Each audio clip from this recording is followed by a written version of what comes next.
black girls have the box. It's time for Who Watch. Time in relative blackness and space.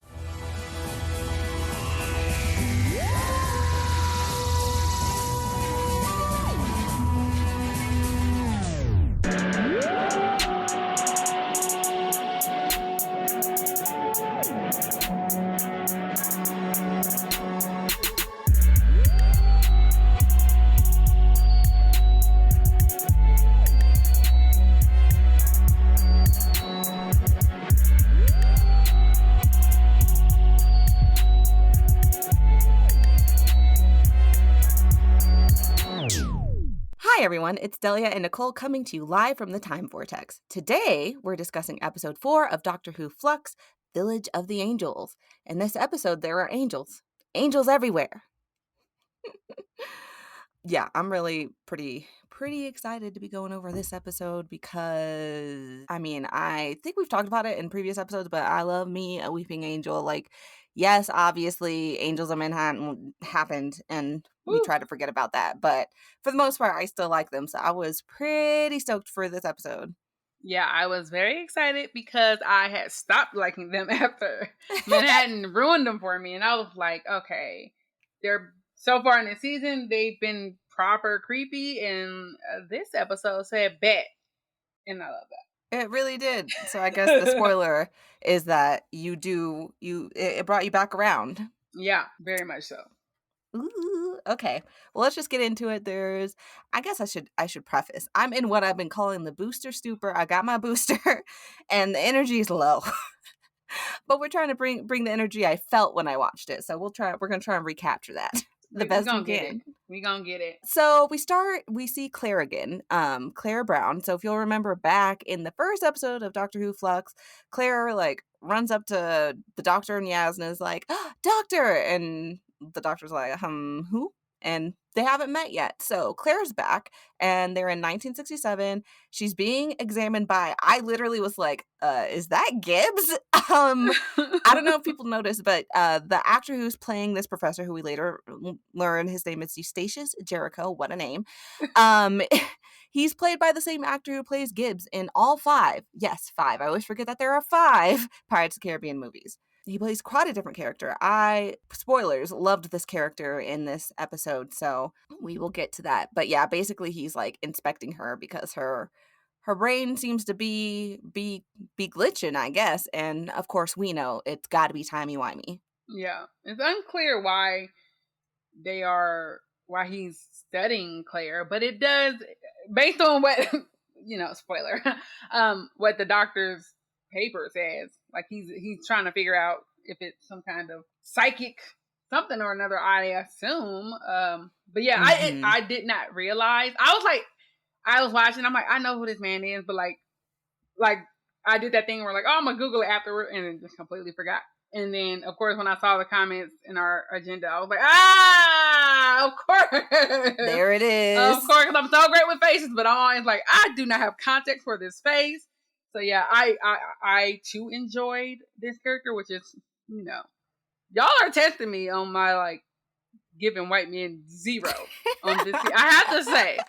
So I guess bravo to you. Yeah, but he was so good. We'll get into it. I felt the same. I was like, at first I was sus because anytime we're in a historical episode of Doctor Who, especially these days with 13, I'm always real sus of the white men in these episodes, and often. Rightfully so. We saw what happened in War of the Suntarans. That guy sucked. But no, he was great. So I'm happy to cover him more as we keep going. But yeah, so we see that, and then we flip to the TARDIS where the cliffhanger that we were left at last week. The angel has a TARDIS. Honestly, that was a really good line, but the angel doesn't really do much with the TARDIS. It takes them to 1967 where it was trying to take them, but I was really wanting some ooh, the angel flying. I don't know. I just wanted to see more. That's an interesting concept. I did like how, because obviously they're very small space. They're all gonna be looking at the angel the whole time. How is the angel actually gonna do anything? But it was I love how they went with the classic flickering lights, whole little motif. It was a cute little moment. So I did appreciate that they made it creepy and weird. In that, because I'm there's no way the angel can do it. Once you're in there, you in there. Unless this angel somehow manages to take them all out real fast. They gonna be watching Mhm. the whole time. But I was like, okay, the little flickering lights. We went classic scare kind of thing going on. And the angel had like focus. So the angel was like, I just need enough time to hit the little boop boop, and then it's nothing. And so I kind of appreciate that the angel was very efficient about what they had to do. Like, I'm not gonna play with y'all right now. Let me put them little coordinates in, and y'all can do whatever y'all want to do. Yeah, Actually, this angel was not homicidal. It was on some Grand right. Theft Auto. So This angel had like a goal and was like, I will get back to y'all. I will take y'all back later, but what I'm gonna do is take this whole TARDIS and all y'all to where I need y'all to be. and that's exactly what it does. So they end up in 1967 also and as well. It's kind of funny they show up and it's like the usual shenanigans of, when the Doctor shows up anywhere, but especially in historical Earth, like trying to figure out what time period they must be in. And we see I can't even remember their names because they kind of suck. The An uncle and the uncle. aunt. There's an uncle and aunt of a little girl. They're there because they're looking for said little girl. And so the Doctor's like, oh, I noticed some shenanigans afoot because the Sonic tells her that there are shenanigans afoot. And so she chases after them and leaves Yaz and Dan to deal with this uncle and aunt who are looking for their niece. I will say, and I bring it up later in our rants and raves, but Yaz reiterates that it is a flat team structure. We will get there in our rants and raves, but I just want to make a note, put a pin in it. Yeah, I always love when someone tries to use the phone box as a phone box. But I my know. thought really was that like it clearly had to apparate in front of them, and they were not. Like, how big is this village? Like, it didn't just Right. show up. Like, you should have known You would if that have was there already. heard it, and I'm like, if they heard it and walked up, like, oh, this is finally here for me to call. Like, I feel like they were already on some different level of what they tolerate in this village. I have to assume because, like, I would be like, where did this come from? As soon as the door opened, like, oh yeah, we just rapid response, and they go with everything. They don't question anything. A flat team structure. Like, this is like, now look, the '60s. It's more modern than a lot of the periods that we've been in so far, but it's not that modern where they're not gonna question at all. Like a non-white person, but also a non-white woman having some type of authority in this. Like I do love it. Let's be clear, but I also thought like there's a story behind this village that I feel like y'all need to go ahead and drop.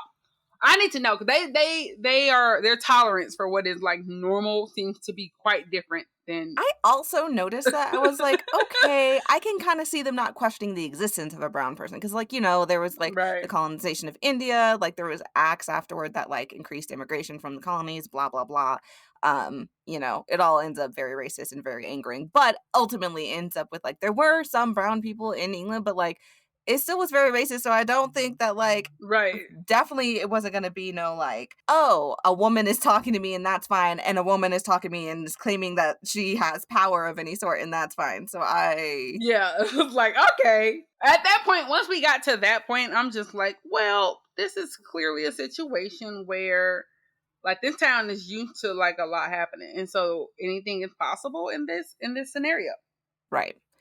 So that happens. They kind of split up. The Doctor finds Claire and Professor Eustachius Jericho. This is where we learn his name. Such a name. Love his name.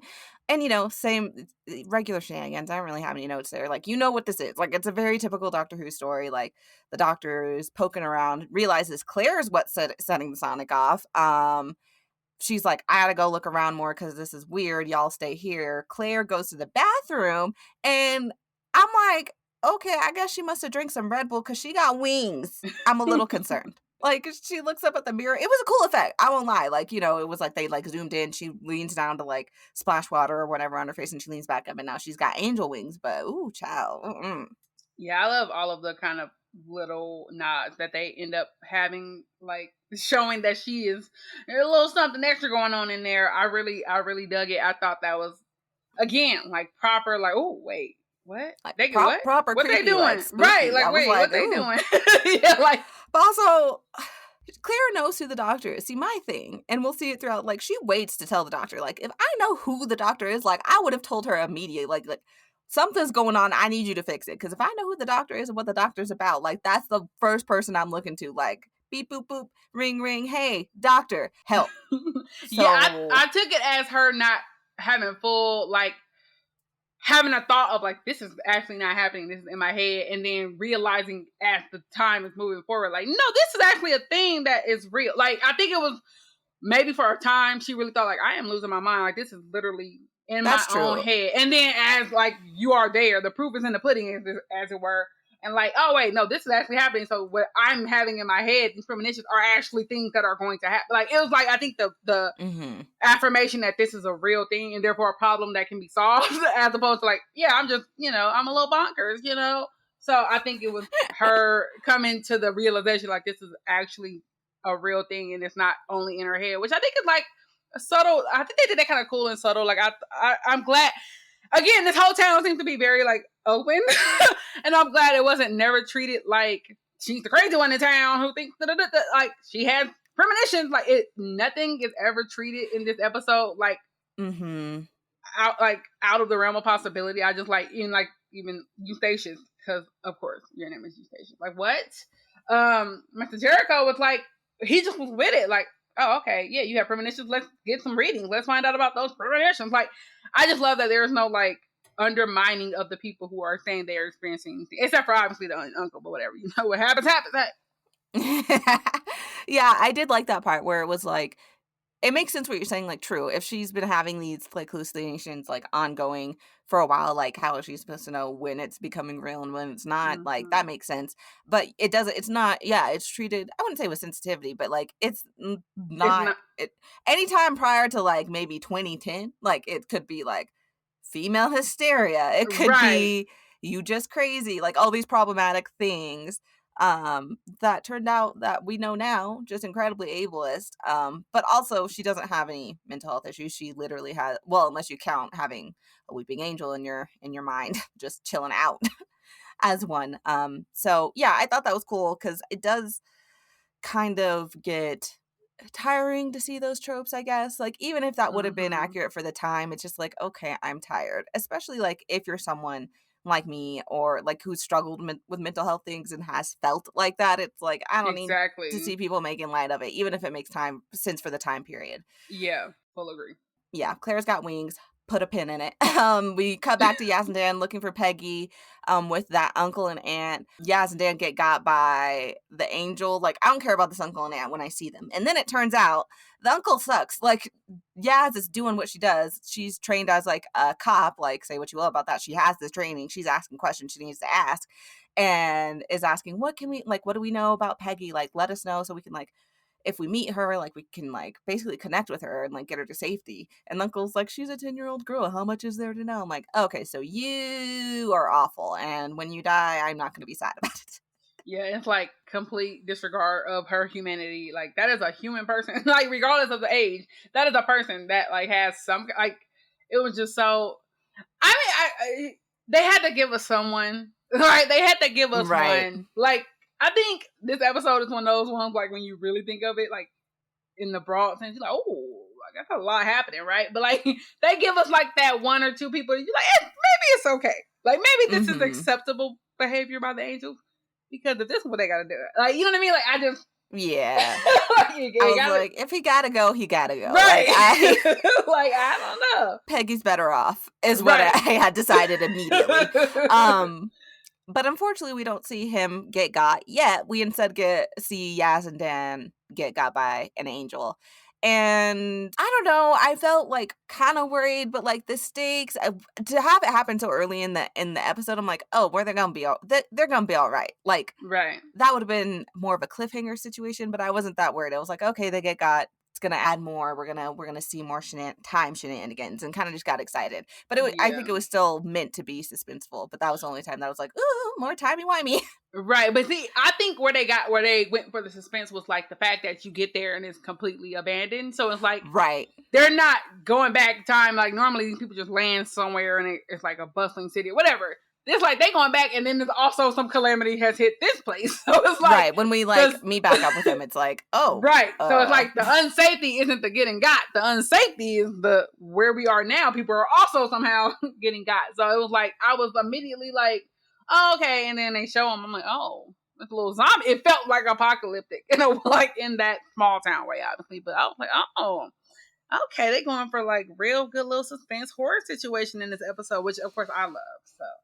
I know, I love it too. I feel like we've had multiple episodes now where they've been more suspenseful and creepy versus the Halloween apocalypse. I'm like, y'all could have just not titled it that. Like, just like It's not just because it came out on Halloween, you didn't have to like title it because it's they really didn't even need to include. Like the thing is, like they made Halloween a part of it. I feel like just to justify it like dropping on Halloween. Like that was it. There was no need for this to take place on Halloween. So it was like I feel like that was the episode where they just had to like make do with whatever they were given. But yeah, like it wasn't suspense. That one part at the very beginning was suspenseful in the first episode. We were like, oh, who is this little sharp, little dangerous person? But then it was like immediately after that they just started going with that weird tone. So yeah, I was nervous after that. Like, oh, y'all gonna really play in my face? But actually, every episode so far has been like done a better so Halloween much better, episode. right? Like every episode, and like the last episode. I mean, like a couple of them have done like when they are leaning for the suspense and like the kind of horror elements, they are doing it in a really, really like fun way. And I'm like, oh, that's actually like for me, it's stuff like I am the person that if you ask if it's scary, people like don't trust them. They cannot be trusted to judge the scariness of something. I'm like, no, it's fine. And like people are coming back to me. Like I would never yeah. So it's hard, like my judgment of what is considered scary is already off. But the fact that I can acknowledge and notice that like, oh, that's like if I was a scary person, this might give me pause in this episode. You know what I mean? So I'm loving that. And I think like everything they did in this episode to make, again, like back to the angels being like, I'm like, y'all are really making them like creepy in the way that I love, where like you kind of sit in your room and be like, oh damn, I don't want to like looking around like wait, right? I don't want to get run up on by no angel because I got dry eyes. I don't think I don't stand much of a chance. I'm not gonna lie. Exactly. So yeah, Yaz and Dan got sad face, but immediately Belle's back. I just want y'all to know, just real quick, every time Belle comes up in our agenda, like I put 3 hearts because I just love her. I love Belle. Belle's back. She's traveling through space as she does on her Lupari's ship. She's talking to Vinder about their honeymoon. I was like, ooh. Or really lack thereof. They had one night, which I guess is how we got little baby Belle Vinder. And she shows up on Fusano, which is a planet, I guess, based from her voiceover, that was supposed to be kind of like a resort or a very beautiful planet they wanted to go to for their honeymoon. I got the idea that it had a Venice, kind of like a Venice on Earth. Like yeah. Or canals. It's a very cute little moment. And apparently those were going immediately. They are not there anymore. Everything is gone. It is destroyed. She meets with I forget his name. Namako? Namaka, I believe. I wrote it down somewhere. Namako? Namaka. There we go. I was like, Namak. I don't know. It's a long name. She meets up with him, and this guy tells her like, yeah, basically everything's destroyed. We have half a planet, blah blah blah. And you're like, ooh, that sucks. And he hasn't seen Vinder, so the search continues. We go back to Professor Jericho's house, which is, surprise, surprise, surrounded by angels. We already knew what it was. We knew what this episode was. And at this point, I'm like getting real excited because I'm like, yeah, let's go. Because I love me some angel shenanigans. I have like some real questions about how angels work. And it dawned on me, this is the only thing I hate about the angels, because I love them conceptually, but anytime I really think, I'm like, oh, that don't make sense to me. But like, I was really sitting here trying to figure out like how much retconning is happening in terms of the rules. And I'm operating on the assumption that the rules have changed and we just have not been told the new rules, or like they have evolved a little bit, because there are certain things that don't make sense to me. Because I'm just like, I mean, I'm gonna talk about it when we get exactly to the parts that especially don't make sense. But yeah, I like the way that they move. I was loving it, but I was also like, my analytical mind was like, well, wait a minute, that don't make sense. Yeah, I can't get around it.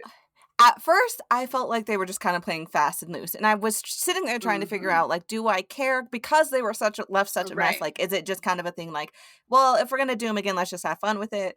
But I think as the episode progresses, I don't notice they're playing fast and loose, maybe a little, but I think they're trying to make they're just kind of making small adjustments to make all the lore work better. Like, the plot holes are still there for sure, but I think where Moffat left them was a mess, and they're just kind of like trying to tighten it up a little bit in places. Right. So I was like, once I like assume that the rules are not the rules that we were given, at time when they were introduced, I was like, you know what, this might have been the interpretation of the rule based on like what little bit of information the doctor had at that time, and now the doctor knows better, so those rules have changed.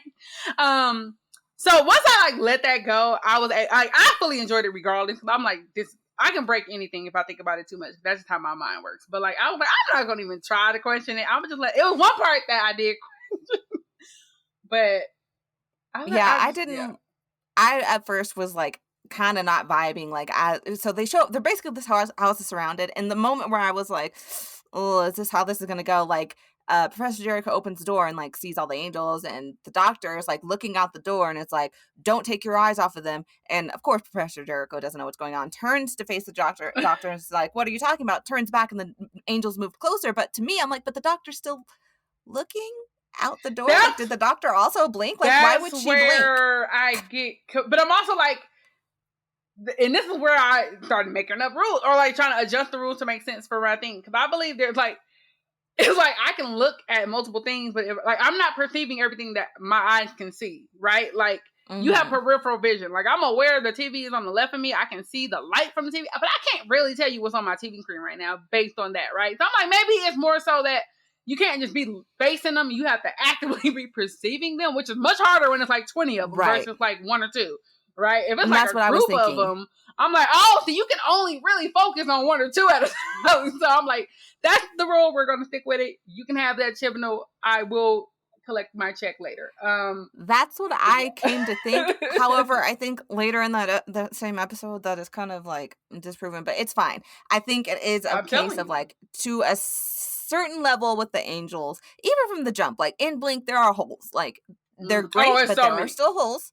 So you just have to like agree with the writer to like, we're going to suspend our sense of disbelief a little bit, but also it could be like you said, like we're viewing this from the doctor's like point of view, like maybe we just don't know everything there is to know about angels yet, etc. So I kind of just laid back into that and let them continue to tell the story. And I think as the story goes on, except for those same little holes, like I think in general they're tightening up the lore of the angels, which I am here for.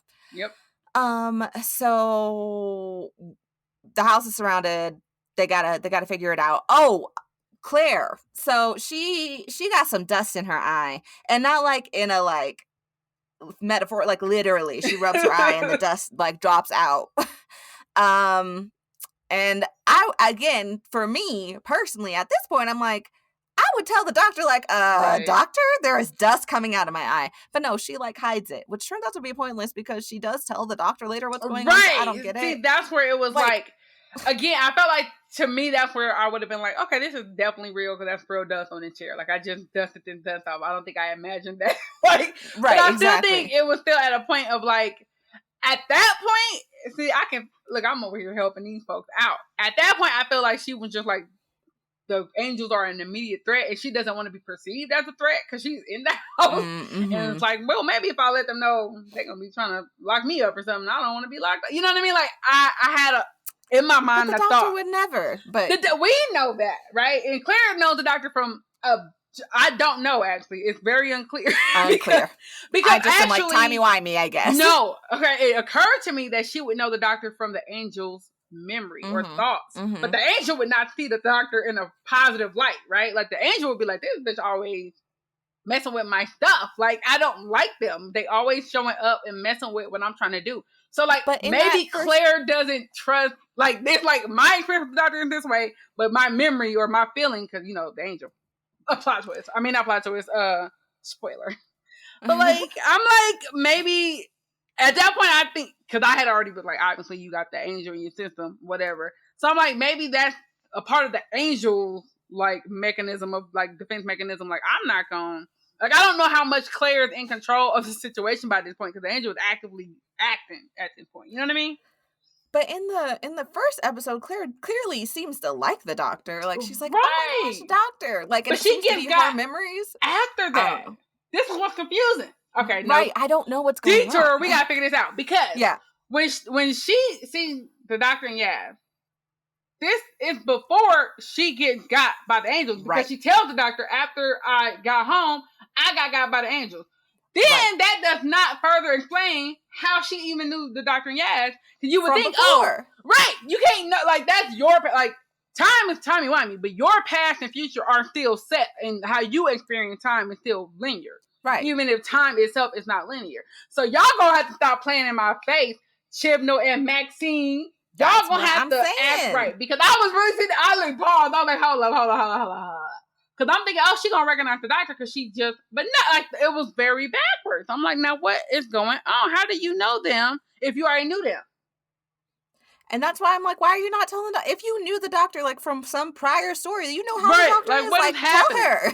Like, I know it's and that's why I was like, maybe that's really the only reason I was like, maybe the angel is confusing that timing as well, because like the angel has a different frame of reference for the doctor, and therefore. But then why would she know? But then why would Claire know 13? The angel did not know 13. I mean, the angel knows who the doctor is. Like, I don't know, like this, because I feel like whatever happened, like Claire trusted and knew the doctor when she said, "Hey, y'all." Then she got by the angel. But see, she was already got by the first angel by that point, I think. So the first, we are jumping ahead, but y'all didn't watch this episode. And if y'all haven't, I'm sorry to you. You will not understand anything we're saying. But like, the angel had already been within for however long. So maybe, again, this might be a situation where like the angel is messing up the timing of like how things are playing out, because the angel, I would imagine, experiences time quite a bit different than a human would. Mm-hmm. And having that merge of like species and personality or whatever might confuse it. But I'm gonna just go ahead and say, y'all gonna have to explain it. Like, I'm waiting for y'all. I'm gonna give y'all the chance before I really rip y'all a new one. Cause everything else is so tight that I can't imagine this is overlooked. So I'm like, it's gonna probably be explained, but y'all need to come with it. This is the one that I was really sitting there like, y'all got me. I'm doing that, the calculation. Zach got fanatics at the board, just like trying to do the like, or not the board. I'm mixing up memes. Wow, I just merged memes in my head. That's crazy. No, I was thinking Zach got fanatics in the Hangover doing like the math, but I was also doing the conspiracy theory board from Charlie Day, just like, what's going on? Both of those memes those two merged together. Oh you got it. What's going on? That's what happened in my brain. That's what this episode made me do. Hilarious. Okay. We're going to get back on track. Okay. If I would love to hear y'all's theories about that, because like it does not make sense to either of us. So like, hit us up at #TARDIS, like if y'all have thoughts about it, because I would like to know, or make it make sense. Make it make sense. But make it make sense. But back to our regular episode timeline. Yaz and Dan are back in time in 1901, it turns out.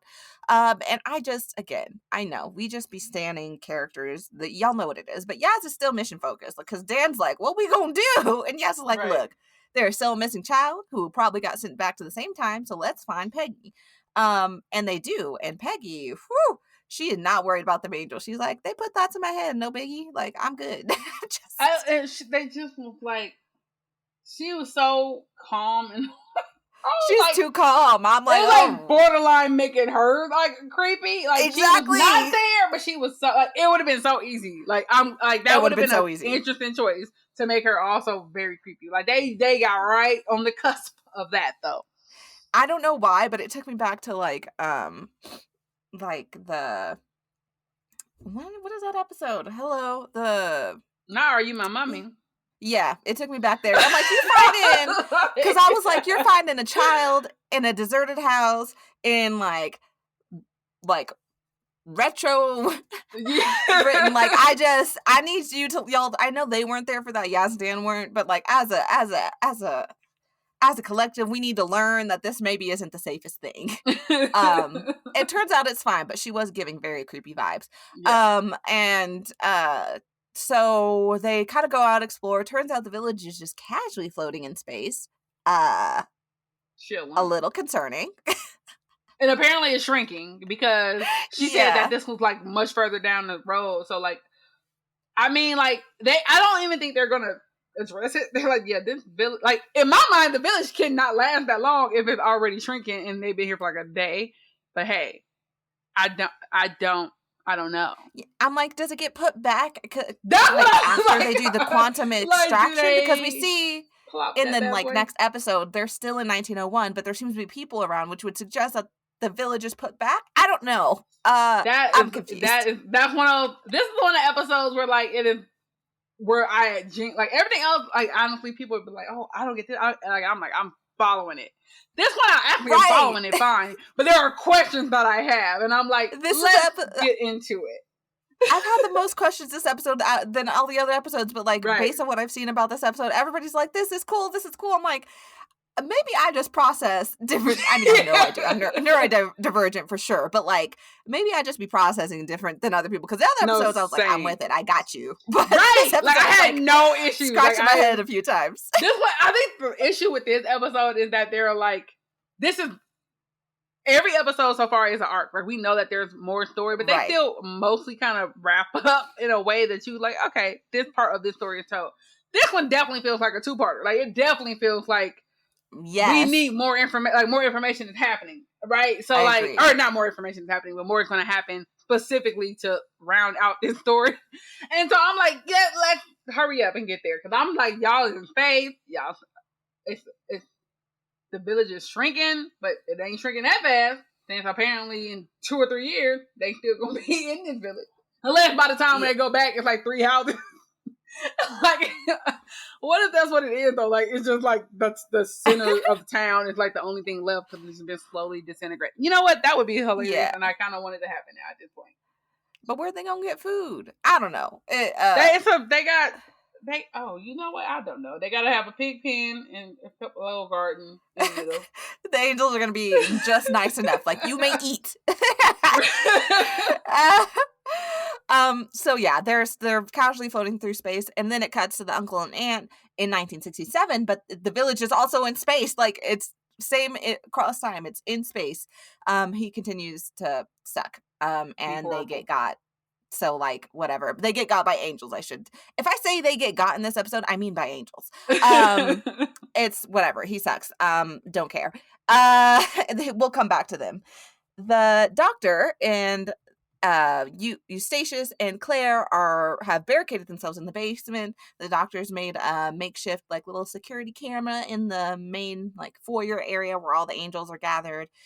Claire had done these drawings like I guess as part of Professor Jericho like studying her like drawings of her premonitions, and the doctor had ripped it up, but the drawing of the angel that the doctor had ripped up finds its way back to the basement and like starts to materialize because anything that contains the image of an angel is an angel itself, and it gets lit, but like literally like the doctor tries to light it on fire. And it's just a lit angel.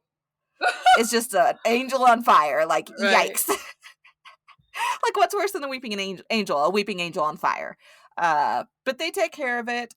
Claire finally admits that I think I'm an angel. There's an angel inside of me. It's trying to take over. And, like, this is where I'm like, I really vibe with Eustachius. Because instead of, like, Professor Jericho being like, what in the... He's like, okay, so basically you've had these premonitions and now they've manifested into, like, he's just logically trying to understand, and he's so nerdy. I love it, and I love that, again, when, like, the doctor first, flashes the psychic paper, and, like, it can say anything, and it's, like, I wrote it down, I forgot where I wrote it, but, like, the Bureau of Psychic Investigation or something like that. I don't remember the specifics. But it's, like, the fact that was what his mind wanted to see was, like, somebody who was also, like, studying this. I just found that interesting. And so, yes, of course, when he gets to the point where, like, it's been explained, he's like, yeah, this makes perfect sense to me. And I'm just like, I love that because I honestly feel like shows and movies and stories so much rely on a certain level of ignorance. And they always assume that people will not believe a thing. And I'm like, we all watch TV. Like, especially something that's, like, modern day. I'm like, we have all watched Avengers movies and we watch fantasy. At this point, I do believe most of us will be like, that's unlikely, but I'm going to go ahead and trust you because why would you lie about this? Right? Like, if Sontaran showed up on our, like, actual world and took over, like, I'd be surprised, but I would not be in disbelief. Does that make sense? Right. Like, I would be like, wow. I would be more surprised about them looking that way. Like, I would be like, I can't believe this. This whole time there was aliens and they really looked, the potatoes one out of all the versions. Feel like, can you imagine the memes like on Twitter of like people talking about like baking potatoes and stuff? Like, if a tauntaun come to my door, they about to get turned into some fries. You know, like the disbelief would be like 10 seconds, and then it'd just be like straight up like, all right, this is the reality. And the memes would be just top notch. Any alien invasion, like I really they would be giving us that work like IRL, but we would be giving them that work online. Yeah, like, but yeah, so I love that the character is like, especially because he's also an academic in this world, right? Like, we always tend to have like the academic is like, this cannot be true. I love like putting that I can be an academic person who believes in science and also has a full understanding and am accepting of the idea that there are things that are just a little bit beyond my understanding. Not necessarily magic, but it's like I believe that there are things that I don't understand yet, but I want to learn about it. I think his whole take on the whole episode was just like, I would love to know more. Like, let's get into it. He's just curious. And that's what makes a good learner, is a curious mind. So I think that's why, like, it's like the true essence of like Ravenclaw. Right. I think that's why I liked him so much. So no, I agree with that. But I do have to say, in this moment, when they make that like makeshift, this is where my question started happening. I'm like, okay, it's a little camera. It's facing one room, right? So you telling me that angels have to come through the front door and go through this one room? They had surrounded the house. Right. Like, they can go through any door. They can go through the hallway. They do not have to pass the foyer to get to where they are. They can't go through windows. There are definitely some angels that aren't on camera. And, like, they could be outside plotting how else to get in. Like, my mind was like, I was sitting there like, they were like, the original. Now, again, rules are different. I'm operating with that. But, like, there were some that were, like, there are angels that act like gargoyles in a sense and are, like, very high up. I assume that means they either fly or can scale a thing. So you telling me they can't scale this man's house and just go through a window? Because they didn't check they got all the ones on the ground floor. Earlier, we see that an angel has thrown a rock into the window so they can break into the window. No, they got ways in. But also, too, when the doctor's like, close this, close all that, there's a clear lingering shot of the angel's reflection in that window. And, like, yes, maybe that's for our benefit. However, it breaks. That angel should be dead. That angel should be not moving for the rest of the episode, right? Like, I kind of wish they would have showed outside the house with that angel just like, oh, that angel turns to an angel. They gone. It's a wrap on them because they accidentally saw their reflection. Like, I was like, y'all playing too much. Also, one more thing, and I'm gonna stop. There's an inconsistency with using the camera as like, I noticed, and they've done this in previous Angels episodes, like, sometimes the camera is the observer. So the angels are not moving because the camera is looking. But they don't keep that energy consistent. Mm-hmm. And so sometimes it's like, oh, the camera's looking, that's why they ain't moving. Because nobody else is around, right? So if that's going to be true, then they would never move, right? So it's like, it's a cool moment if it's brought to its full, like, thing. But they don't. It's like, oh, the camera's looking, that's why all these angels are not moving when there are no characters around. Mm-hmm. That would be the point. Like, we are the observers. We are the reason they're not moving. However, that then means they can never move on screen, or they can never. That's what I have thought. I'm so glad you said this, because I have had this thought, and I haven't been able to. It wasn't until this episode where I was like, I felt like maybe us observing them was also enough, but like in this episode, clearly it breaks that. And I'm like, I think it would be cool that even when they're on screen, they can't move. But I do understand, like, the artistic choice of wanting to be able to show them, like, you know, doing this, the scary face. But, like, you could still do that in a way that suggests that, like have the light flicker for us, which it kind of does. But, like, you know, I don't know. It's the inconsistency of it. It's the fact that they do it sometimes, but then it also, within a minute later, they will contradict it. And so I kind of want them to just take that to the fullest extent, because that makes it more creepy when you think about it, because it's like, damn, I'm looking at these angels like, what's gonna happen? But they don't keep the energy throughout, so you're like, now the camera is just a camera. But sometimes the camera is the observer. Like, sometimes and they're not moving because we're looking, but sometimes we just gotta show these angels posted up, and we just need to, unfortunately, do a pan shot. Like, I understand it functionally why they don't, but it's like, y'all shouldn't introduce the concept if y'all go all out every time. And I understand, like, that, like, we don't see them just, like, straight up moving, like, they're not just walking, like, right? Well, which also they were like ringing the doorbell, which is hilarious. Like, just the idea that the angels are like moving like humans when, but I had to thought that they learned that tonight. Like, in my mind, I was like, they was out here and they're like, humans are dumb as hell. If we ring the bell, they'll just open the door. And I think that actually 99% of the time would have worked. Especially like we talk about this like the past, people kept their doors open and stuff. Like the doctor's the only, because Eustachius would have been at the door. I mean, he was at the door pretty much. Like, but had the doctor not been there to say you cannot look at them, then he definitely would have answered the door. Like, oh, let me go see. So I'm like, they learned that tonight. They probably was like, let's go see. And then they just discovered the doorbell and was like, this has worked every single time at every other house. Let's just try it. Like, I truly believe they learned that little trick in their, because they have already been out here in these streets in this town. So they learned some things tonight. But yeah, they're not consistent with it. I also think it would be good if we were observers, because it would then, like, Blink was so creepy because it ends, I mean, it's creepy anyway, but then it also ends suggesting that any statue that we see is potentially a weeping angel. That's how weeping angels hide. They hide among the statues. So it brings it into our real world. So by keeping us as observers and maintaining that would be really cool, because it would keep us connected to the like creepy part of the lore where we're never not sure. Like, obviously, like, do I actually believe? No, but also with a little like, but I'm not gonna sleep either. Right, that's the thing about it, and that's what I did like about. I think that's the strongest thing about Blink, is that there's that like anything can be a weeping angel. Like, I feel like they choose to look like an angel because it's easy to be in our world looking that way. Like, if I had to choose a form that would just be chilling in a park, it'd be like an angel that's covering their face versus being like a gargoyle that looks like a gargoyle, right? Like, I'm not trying to, like, people don't trust them. So people going to be on high alert. You see a something that look like a gargoyle in a park, you're going to be like, why is there a gargoyle in this park, right? Like, you ain't never going to take your eyes off of it. But you get very used to, like, especially like religious statues and stuff. Like, you kind of, it's like, it will become background. I kind of feel like I like the idea that they don't have to look like angels, or that they can be slightly different. So that's what I did like about Blink, because it was kind of like anything, any statue or any kind of stone thing could technically be alive, I would say. Not even necessarily a weeping angel, but something that has a sentience. I'm like, oh, especially when you think about the breaking movement. Yeah, it's like, it's the lack of consistency is the thing that. But yeah, as long as they're not stomping down, New York Boulevard or whatever the hell, I know them streets. But so that's happening. And we also see, we didn't mention it, but like, it's kind of a throwaway thing, but there's this old lady going around kind of like warning people. She warns this priest, like, count the statues in the graveyard. He gets got because there's an extra statue. Ooh.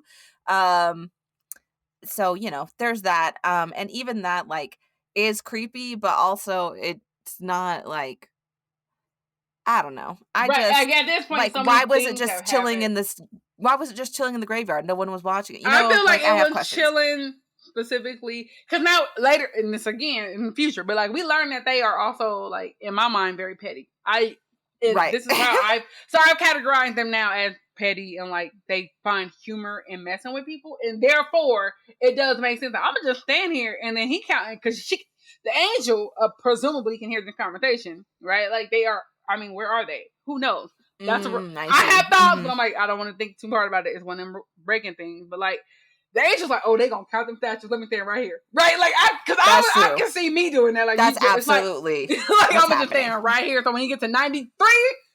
It's like, that angel, behind its hands, that angel is smirking. Like, that's what I'm saying. So I genuinely, once we get to, like, because I had the same thought, you just gonna sit here, but I'm like, no, yes, I'm literally gonna say, it's like somebody hiding in a closet and say boo. It's like, I can't wait to, like, get you. Like, it's not just the getting you, it's the whole, like, lead up. And I can see, now that I have, you understand them a little more as characters, I'm like, oh yeah, that's something an angel would absolutely That does make sense. You're right. That angel was absolutely just having a good time. Like, that was just a fun Friday night for that angel. So yeah, we'll move on. There'll be more angel commentary, but like, we are going long already, so we'll try and keep it brief. But like, y'all, if y'all I told these holes. I told the internet that we was gonna be out here because this episode is so much. It's like a lot, and it's like all the questions. This is the one episode where I have questions at every turn, and not in a bad. And I don't mean that in a bad way. I mean in a good way. Like, I'm engaged with the story enough to want to know. But yeah, like, these angels, man, that's like, I love them though, but they are, when you think about it a little bit. I think maybe if you're like new, well, you're new to us because we have not been co-hosts in TARDIS, but like, it may sound like we don't like the angels. Like, I love them. I just have questions. Right. Like, I have thought, but like, yeah. So, if y'all got your own theories, you know where we at, #TARDIS. But anyways, moving on, we come back to Belle. Now it's 4 hearts in the agenda. Just, I keep loving her more and more. So she's walked with this guy who has basically said like, oh, there's basically a way to get out of here. Like there's something that comes and keeps saving people. And maybe, I don't know about everybody else, but I already was like, oh, I know. I honestly, I was like, I wasn't thinking of that, but I was like way further. Like, I guess because I was in my horror movie mode, I'm like, they are burning these, they are just incinerating people. Like, I don't know why, for some reason, my mind just, I guess I wasn't always. I mean, it's not much better what they actually are doing. So. My mind was like, went to like, they are definitely, either way, I knew that they were nothing good was happening, right? But it randomly did not occur to me. Like, once it happened, I was like, oh. Well, because he keeps saying she does this. I was he did. First, he was like, "Oh, it's a way off," and I don't think I was like, "Oh, they out here killing these folks." But then he said, "She," and that huge like, crowd. Yeah, when he said "she," I was like, "Wait," and then hold up. Sure enough. So the good homegirl, Azure, the glam fugly.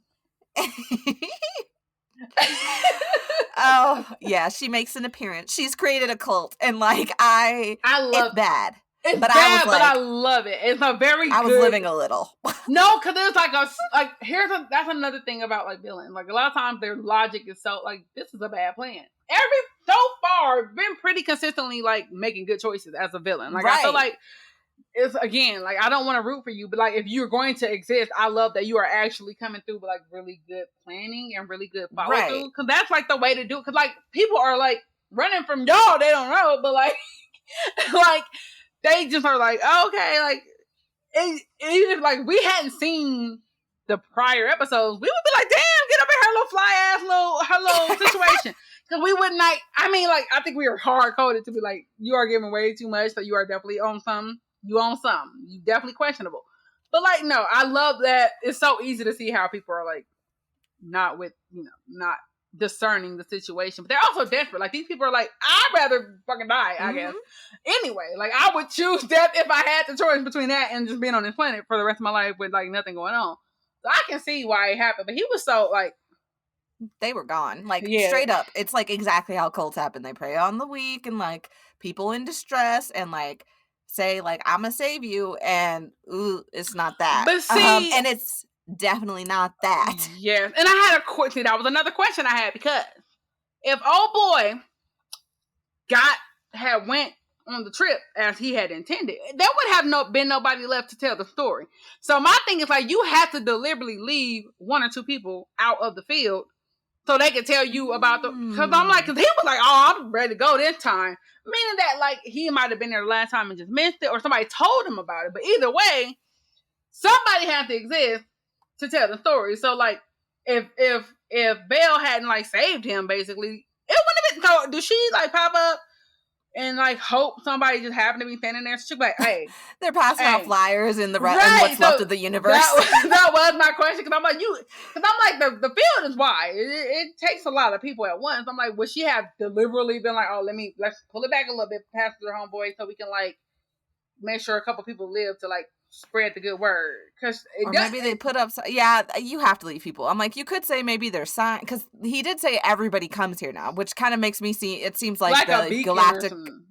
galactic equivalent of like if you live in a rural area, there's the one big town everybody goes to. It kind of seemed like that vibe. So it makes sense that people would show up even without being told, but they would need to know to stay to be saved. So you got to put up signs or leave people. And it looks like they were purposefully leaving people, except this time because it's just Belle and what's his face that get left because Belle knows what a passenger is because she's already like, how are we here? Like she's already like, I don't know. And then like, because they're really far away, mind you. Like, there's thousands and thousands of people. So, like, she can't see. Like, she just kind of sees a figure on a hill, right? And then, like, she, like, is asking questions. And they're like, oh, you'll board the passenger. And she's like, skirt, what? Right. And also, like, what is this? Like, how can I hear? Like, what are we doing? What in the Voldemort is going on here? Like, I don't know why I can hear you from way over there. It was a lot happening. But, yeah, it was like... a lot of things happened at once, and she was like, she was already questioning, like, this feels very, y'all feeling real, like y'all lost in the sauce anyway. But then it's like, oh yeah, we're gonna get into the passenger. She's like, wait a minute, and that again, more questions, but questions that I think are intentional in this case. Right. Bella's like, it's just how like Vander sees the TARDIS and like, is this a TARDIS? And Bella's like a passenger, and that those things from her last deployment, I was yes. like. From her last deployment. So I'm like, I love that we were getting these little tidbits that actually, like, again, I just like when people know what's going on. I think ignorance is fun. I do think that there's something about people discovering and learning things with the audience. Capable characters, really. But like, sometimes. Chef's kiss. Because I'm like, she's like, wait a minute, passenger from our last deployment. It's like all that coming together is like, justifying, like, oh, why are we spending time with these characters? I mean, because they're the shit. Like, let's not and say we did, okay? But also, I like that there's enough being said about them and like expressed about Bell and Vander that you kind of get a sense of like why they are here. And because and I'm gonna have to do because I gotta slander this man at least once episode. I still don't know why Dan is here. Okay, I don't know why he's here. Like he is present, but why? Whereas like Bell and Vander, as time is going on, I'm like, oh, I get it. They got something to do with something because. As you learn more about their past and like things they've done, you're like, oh, they are definitely associated with something going on here. Dan is just the fella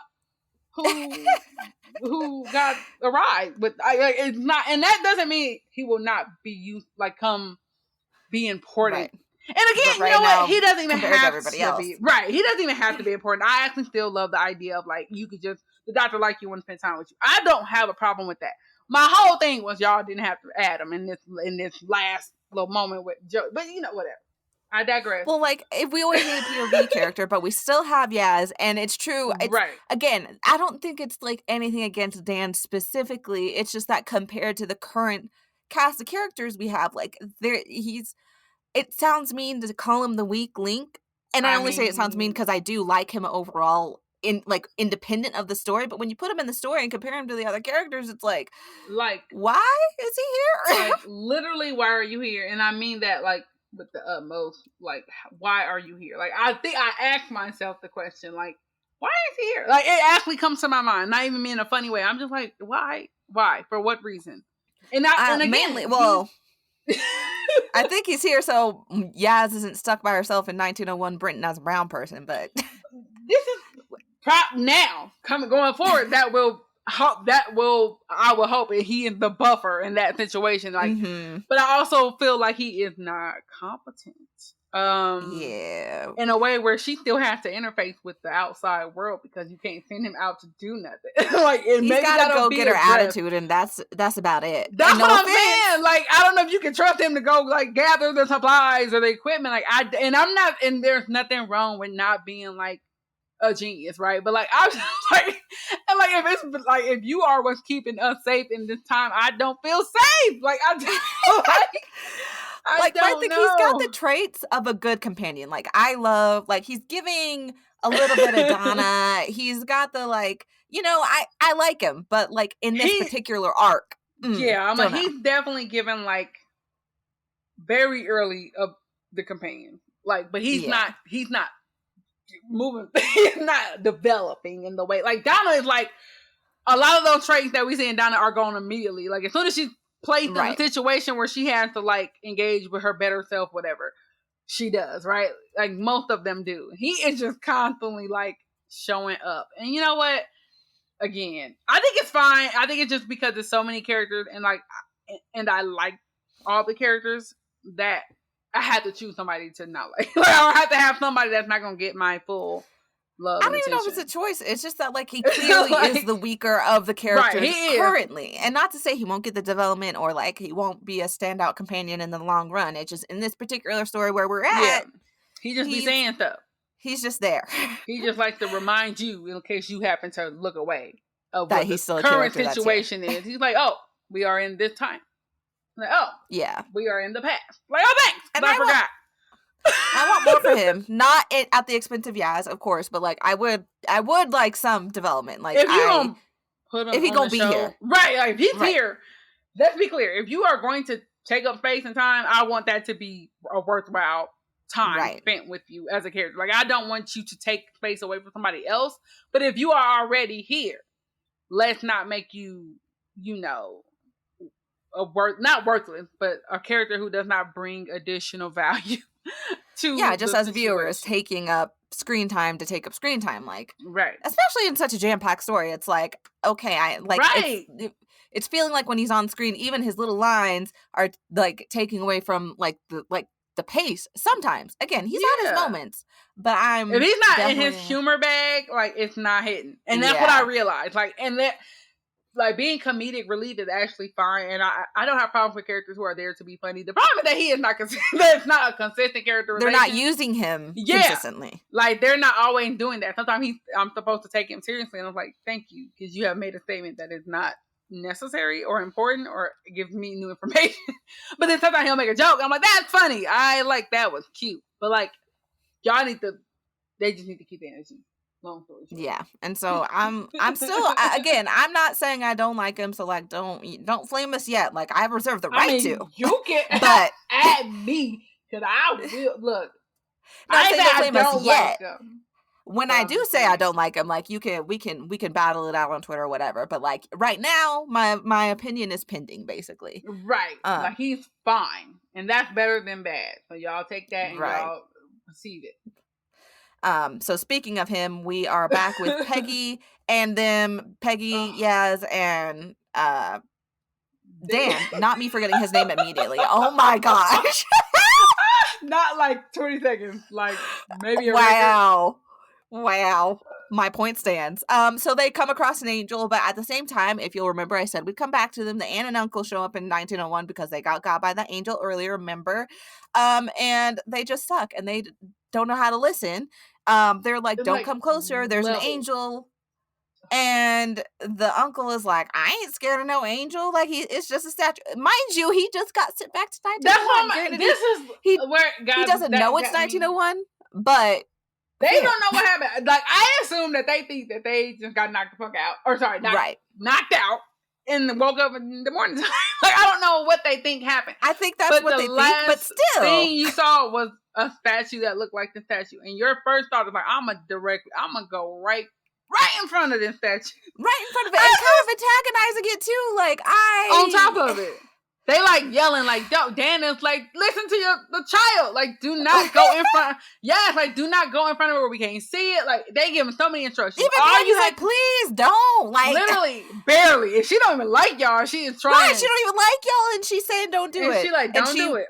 And she does the creepy child thing, and she's like, nobody survives it twice. And sure enough. Right. And then like, and it was like, the angel probably was like, delicious. Because like, the angel didn't even have to literally move because y'all was sitting here being silly. Like, you could have just walked around wide berth. Give it a wide berth, walk around, walk to your grandniece. But no, you said, I'm going to walk directly in front of it because I want to fight y'all. That's good for you. And sure enough, they don't. So this is new lore that we didn't have before. Like, if you get touched by an angel twice, so you get sent back in time once, you'll survive, technically, in the most technical sense. You do die in your time period because you got sent back in time. But, like, you're alive. But if you get touched a second time, it's like Thanos hitting you with the snap. It's over. You fade away like Voldemort in the movies. Man. And it's, I mean, as a visual, I love it because it's like they crumble like statues. It's like, and I'm like, it feels like, again, this, in my mind, feels like a petty thing. It feels like a choice. Mm-hmm. It feels like something that the angel could not do. And then it's like, y'all keep playing in my face. I'm definitely going to do the crumble. You getting the crumble today. It does seem like a choice because the whole point is angels are supposed to, they're like basically absorbing or eating the time energy. But if they just kill you, there's no time energy. So that's what I'm saying. Like, petty. It's like, I'm just tired of y'all. Y'all don't respect what is happening here. And what is happening here is very real. And so the fact that I can't play with you like this. Like, I get it. It's like you are not respecting I really feel like, face. Especially in that particular village, I feel like the angel was like, you in my house now. You gonna come up in here and disrespect That's me what in my I was house? saying. It literally was like that. You come to my house and you sit at my table and I let you in here, okay?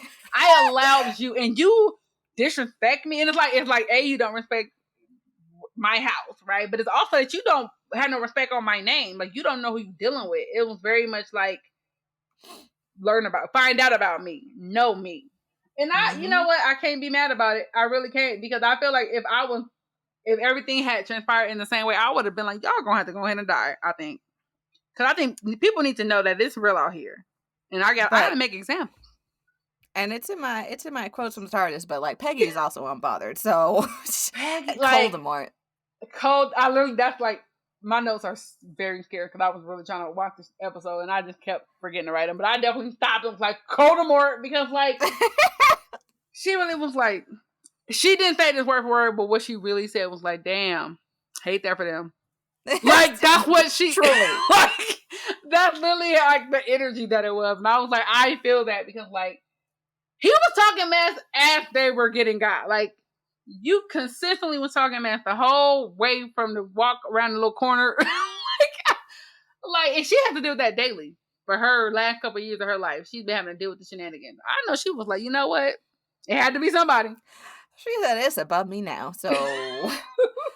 And I felt it. I was like, you know what? Honestly, I'm a little scared of you as a child, but like I feel it. So we go back to 1967. Eustachius is fighting again. I love Eustachius. Eustachius Jericho is that one.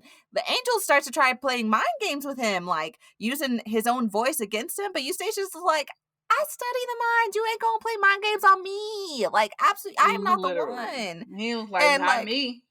you trying it. Like Swarm did that with with Yaz and Vendor, and was like calling them out their names. And so the angel tries to do this to Eustachius, and Eustachius is like, nah, but nah. I gotta keep my eye on you. That's like, definitely tried to read them, and definitely tried to like do that thing with all Bill and try to do, was like call out your weak thing so that you could dwell on it. He was like, not me. No, baby. Let me tell you something. I came back from war. Okay, I am an academic. I have dealt with my trauma. You are not about to turn that on me. I just love that, like, consistency. The power of therapy. Right. He was like self-therapy, but he was like, hey, at least it was acknowledged. The trauma was acknowledged. He dealt with it. You are not going to throw it in my face. It's that unacknowledged trauma that gets you caught up. They be like, remember that time you did that thing? You be like, oh my God. But if you ain't processed it, ain't nothing to be done. Shook, but Eustachius is like, you're like, okay, and what about it?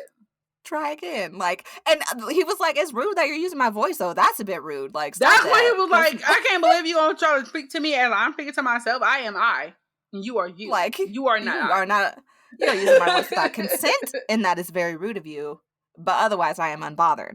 Right. So Eustachius is keeping an eye on the angels, because we didn't mention it before, but I wanted to wrap it all together because it gets confusing, so much back and forth. But basically, the doctor has gone into Claire's head, right? When she found out, like, oh, there's an angel in there, I got to go into her head. And Eustachius was nerdy about it. Remember that? Well, she's in her head, and it turns out it's a bunch of division shenanigans, basically.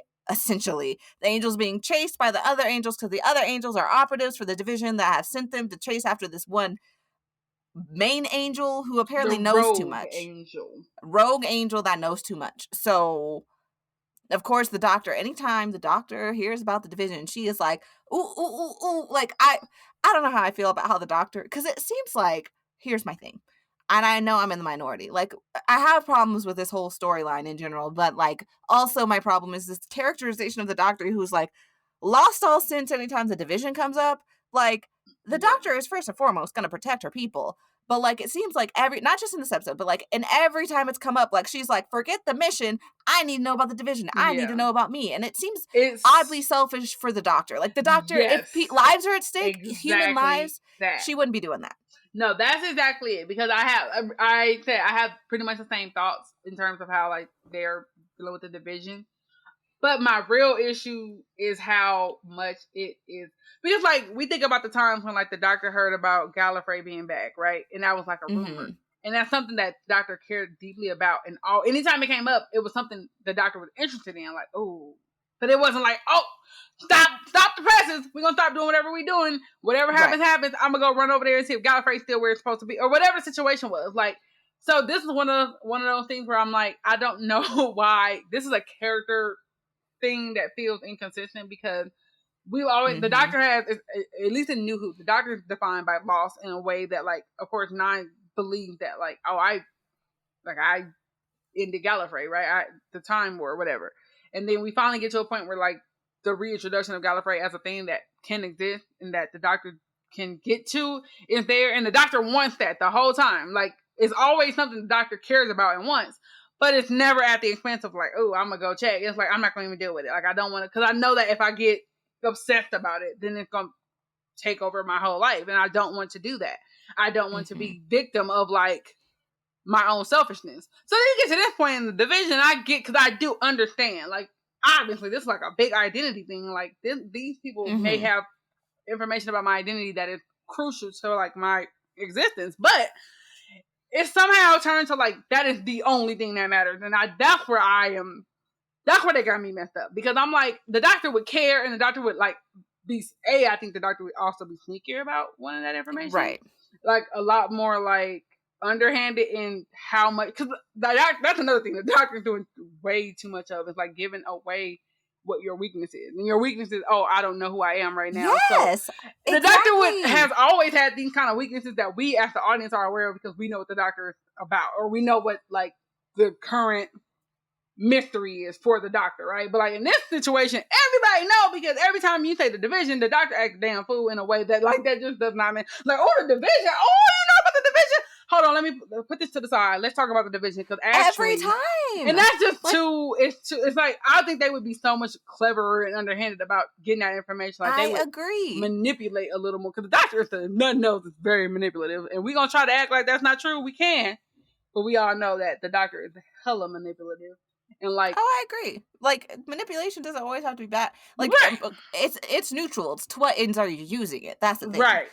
But in this case, they are just like way too vulnerable in a way that is like, it kind of goes hand in hand to me with the way, like, the treatment of Yaz. These are both character things that I'm like, I don't know that if y'all are just doing this to service the story, like to get us to the end point faster, because you did not spend the last 2 seasons doing it, and so you have to like do.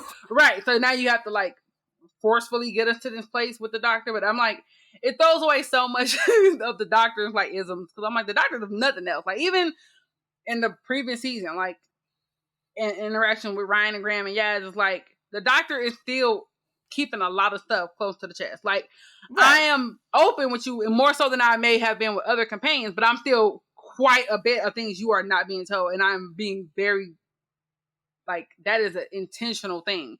And this one is like, I am just gonna be out here in these streets. Everybody gonna know what I want to do. Like, it's just so weird to me. Everybody except my friends are gonna know what I'm doing, because like she hasn't told Yaz like what. She has told Yaz like what the like. Yaz has some information, but no context, and that's what I think the problem is too. Because like Yaz knows things, because Yaz has been around, but like it's like having a whole bunch of like puzzle pieces, and I can see clear pictures forming, but because I have no context, I don't know which is the picture I'm supposed to be trying to put together. And like, it just seems like whenever anybody else brings up the division, the doctor goes feral. When Yaz asks questions, she's like, absolutely not, don't ask questions. Like, this is, I'm like, fam. Like, okay. It's like you cutting that on and off too easily between, like, if you're gonna be acting like this for this whole, every time the division comes up or you are confronted with this, then you gotta keep that energy. So when you talking to Yaz, you gotta, you know what I mean? Like, it's definitely weird. You know what? It should be like, if they're going this way, which I don't like it. I don't agree. I agree with your assessment. Like, the doctor would be interested in like always kind of like in the background, like researching again, like is Gallifrey really destroyed or not? Like he was then. I think that's more true to the doctor's character. But if they're gonna go this way, they need to go all the way, like in like Harry in book 6. When he's obsessed with Malfoy, he's like, no, I know something's up. It's all he could talk about to his friends. He's like, his friends definitely know what's going on, because he can't shut up about it, because he's obsessed. Right. He will, anybody who wants to listen about it, he will say. He doesn't keep it close to the chest. Like, I think you have to go all the way and do that if that's the character change, because it's showing how much it's affected her, that to the point where she can't even think straight. But instead of doing that, it's just like she's doing her normal stuff, but then all of a sudden, like, forgets who she is for like all of a sudden when anybody brings up the division. And like in this episode, it's not as egregious, but basically she's telling the angel, get out of Claire's mind, and the angel's like, yeah, but I know about you in the division. And the doctor basically is like, okay, I'll figure it out. It's like, okay, give me the tea. Like, we can work together if you give me the little information. And I'm just like, I mean, so, just skip it to the end. Like, the angel chooses to hide in a human, knowing that the doctor is going to like be interested in like saving a human. Like, I know that this is the best way to get you caught up because you just have a weakness for humans. But it's also the same situation. Like, that is established in this episode as like a motivating factor for the doctor, but not so much that the doctor was like, maybe you can stay if you give me the information. It's just, again, these are like characterizations. Like, we all know that the doctor is like gonna try to do whatever the doctor can to like preserve human life or whatever, and it's like, but it's like also maybe not, and it's the inconsistency of it. Like, I really don't care if you, again, like you said, if you're gonna do it, go all the way out to where the doctor is beyond the point of like, I don't care about these things no more. These are now petty things to me when it comes to like one person's life versus me wanting to have this information. If you're gonna do that, then the doctor has to be that way. You can't like keep the doctor in that like space of being like, oh, life is precious, da da da. And then the next moment, the doctor is like, but maybe this one person can just suffer a little while I get this information. Because then that's where it the disconnect is. Because I don't mind either way, but it's got to be one or the other. And we've kind of seen it, right? When 11, like when Amy gets like kidnapped and like is gone and he has to like rally like everybody to get her back, like he is very much like, this is what he's about and this is the mission, and like to like will get Amy back at all costs is basically becomes the doctor's MO, and he makes that shift. And I think it would have been fine to do that shift, but we don't do it all the way, so it just seems like sometimes she's just being selfish, and like I'm like, okay. And those things are happening within moments of each other, within the like narrative. It's like, it's not happening like from one episode they're this way, and the second episode they're this way. It's like literally moment to moment in the same episode. So it's like even the show or the writers are not quite sure how much of like the doctor is affected, or not sure how to show that. And that's the part that, because again, I'm like, I'm fully with it. Like, if I'm so shook by the division that it changes how I'm like this, my priorities have changed to where this information is important to me, then that has to be a consistent action all the time. And it's not. It's only ever so often it'll pop up, like, oh, the division. I'm gonna lose my mind for 5 seconds and then come back. It's like, pick one, because the going between makes it very like hard to, I don't know, it's just like a weird thing. But it also, the way that it manifests in her treatment of Yaz is what I think is really where I'm like, yeah, like if you're gonna do that Academic Fools, then at least let Yaz have some understanding or context of what's happening, because Yaz has been there. Just tell her. That's what I'm confused. Like, where's the communication? Anyway, I digress. I just like, that is something I'm beginning to have a big problem with. So yeah, but it doesn't really come to anything because Eustachius throws a cup at the doctor to wake her up and like get her out of Claire's mind, because he's doing what he can. He's held down the fort, but the angels are progressively getting closer and closer. Like they're in the basement. So which is hilarious again, because like they have to take the stairs and go through doors, like, and I find that hilarious. But like, yes. The doctor then comes up with a plan to escape through the tunnel. Again, we flip back from like, forget about the division. Now she's again about like, ooh, we're saving people, selfless, whatever. It's the inconsistencies, but they're escaping through the tunnel. That doesn't go very well. We'll see. Yaz and Dan and Peggy are now walking, post aunt and uncle murder, are like just walking through the field. And they get to what looks like kind of just like a portal almost, but like it's split, like they can see 1967 like across the way. It's like nighttime across this like line in 1967 in the same village, and they're obviously in the daytime in 1901. And we see Miss Hayward, the creepy old lady that we kind of just touched on, walk up, and it turns out, surprising probably no one, but maybe someone, I don't know, that Miss Hayward is Peggy. Like nobody. Miss Hayward is Peggy. That's why she knows about the angels. She's like, watch out, blah blah blah. She's sending out warnings because she is Peggy, so she clearly doesn't get back. And Miss Hayward tells Peggy that, and it's kind of touching. Like, she's like, I'm so sorry, but you don't make it back here for a long long time, because clearly she gets stuck in 1901 and that's it. Right. And again, they're bringing up, Peggy brought it up earlier, but they keep saying this word quantum extraction. Like, the angels are here for quantum extraction. And of course, we don't know what that means. Like, timey something. Right. Like, I understood it functionally based on the term, and I was right. But I was just like, y'all could have said something else. Like, y'all keep trying to jargon us When you could have said something else. But I did understand what it was, but I was like, why do you keep saying quantum extraction? Like, why are you saying these things? What does it mean? I thought it was good. The way what it ended up being makes sense. Like that definitely makes sense. But the way they were saying it and stressing it, I thought it was like going to be something. I don't know more. I don't know what I expected. But what it was, I was like, oh, so y'all are just they plucked it grabbing who you need. Right. Yeah, it was like plucked it out of time, which I'm like, yeah, extraction. Then time extraction. Plucked it out of time. That's where I got to, because my mind, I'm like, I mean, I'm up there. I'm over there with it. Like I'm always. But I also still is like, that does not answer our immediate question of like, right, does one put it back? Does it return to whence it came, or how does that work? Because after the extraction like is done, you don't need to like isolate this thing in space and time. So can you put it back? Like that's where I'm unclear. Like, I need that information. That's where I'm at. Yeah, very unclear. So we go back to Dr. Jericho and Claire trying to get around the angels because they're in the tunnel. There's angels everywhere, basically. They're coming through the walls. They're coming from the back door. There's some up ahead. So they plan to like, oh, we can fit if we like go around. So Claire goes around the angel and is able to get out of the tunnel while the doctor is keeping an eye on the angels to the back. And then she's realizing like, we're just gonna have to run for it. Like I go left, you go right. Unfortunately, Professor Jericho does not make it. He gets got and like literally appears right next to Yaz and them, which I thought was kind of funny. And he's not even that like shook about it. I love Eustachius. He's like, he had the information and was like, this makes perfect sense to me. He's like, sure. Oh, I'm now here. Like, oh, Peggy, what the heck? Like, it's just so, it's so endearing. But he gets got. The angels are not chasing the doctor because the doctor is left and is like, I got to turn around and run. I'll race you. And the angels are like, well, we're good. We don't need to chase you.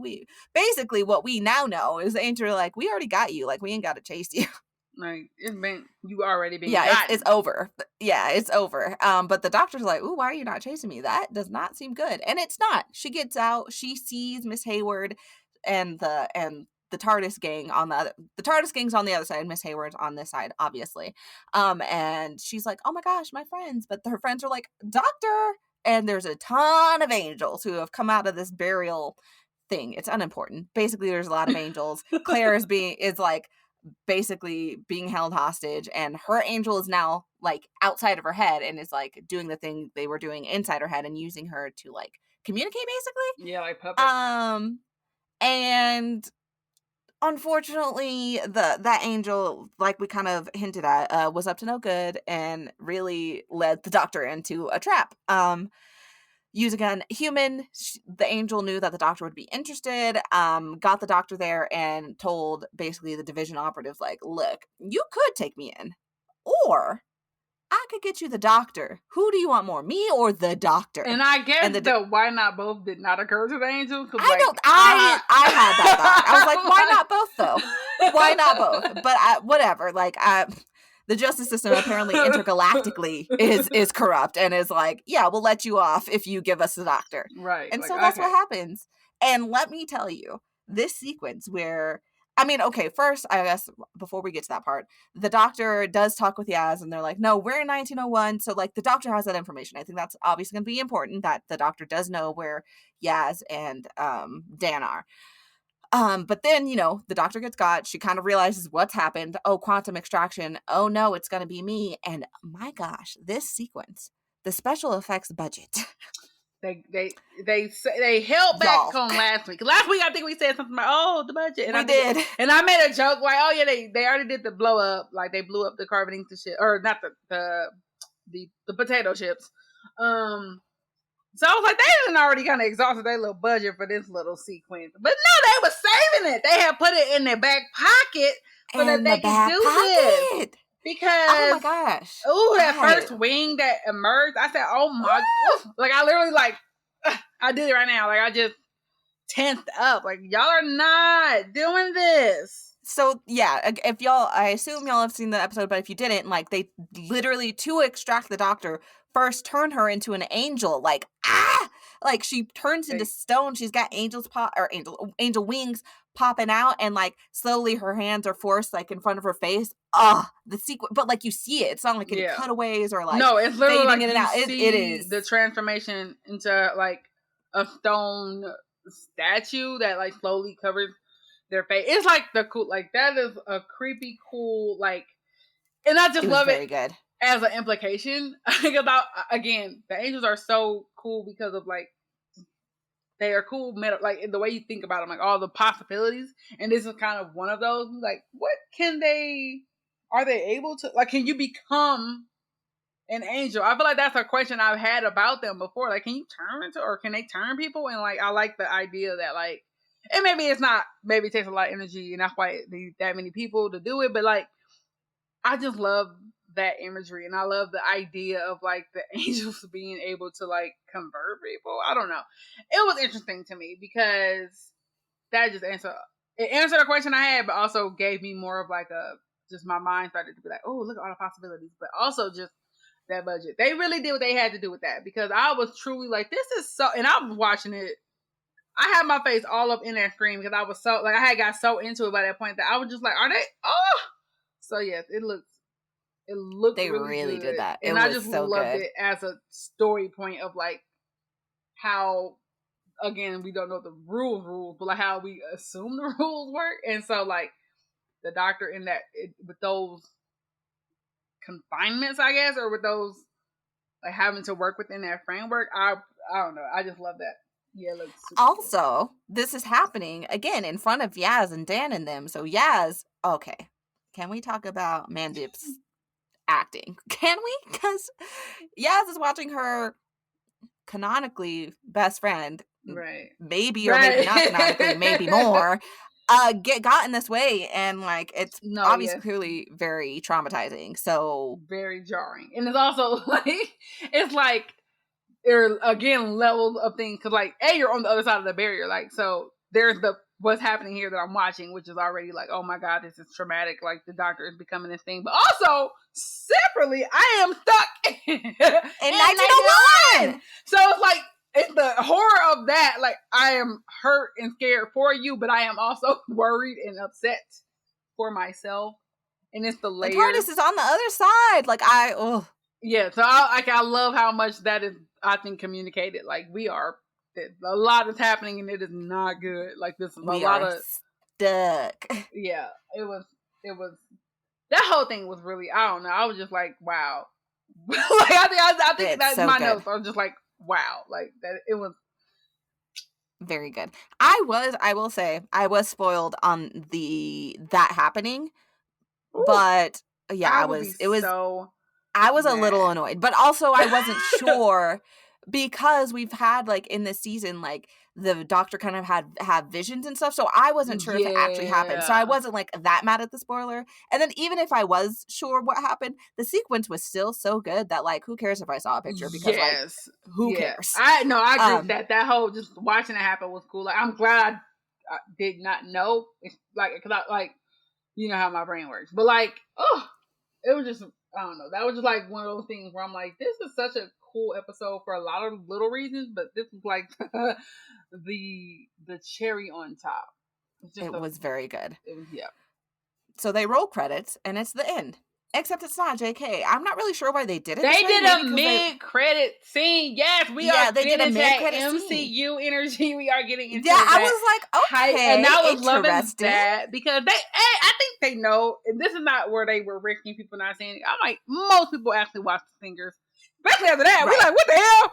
So I'm gonna keep watching. I don't think it was meant to be like a little surprise if you stay, kind of thing. But I did love that, like.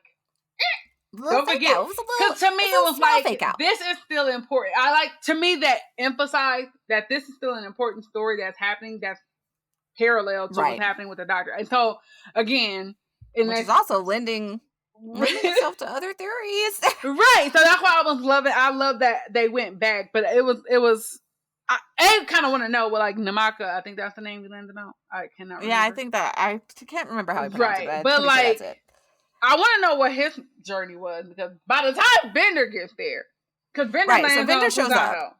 Yeah. Right. And he runs into, like, it's nighttime. Namaka's like by his lonesome, like, sorry to him.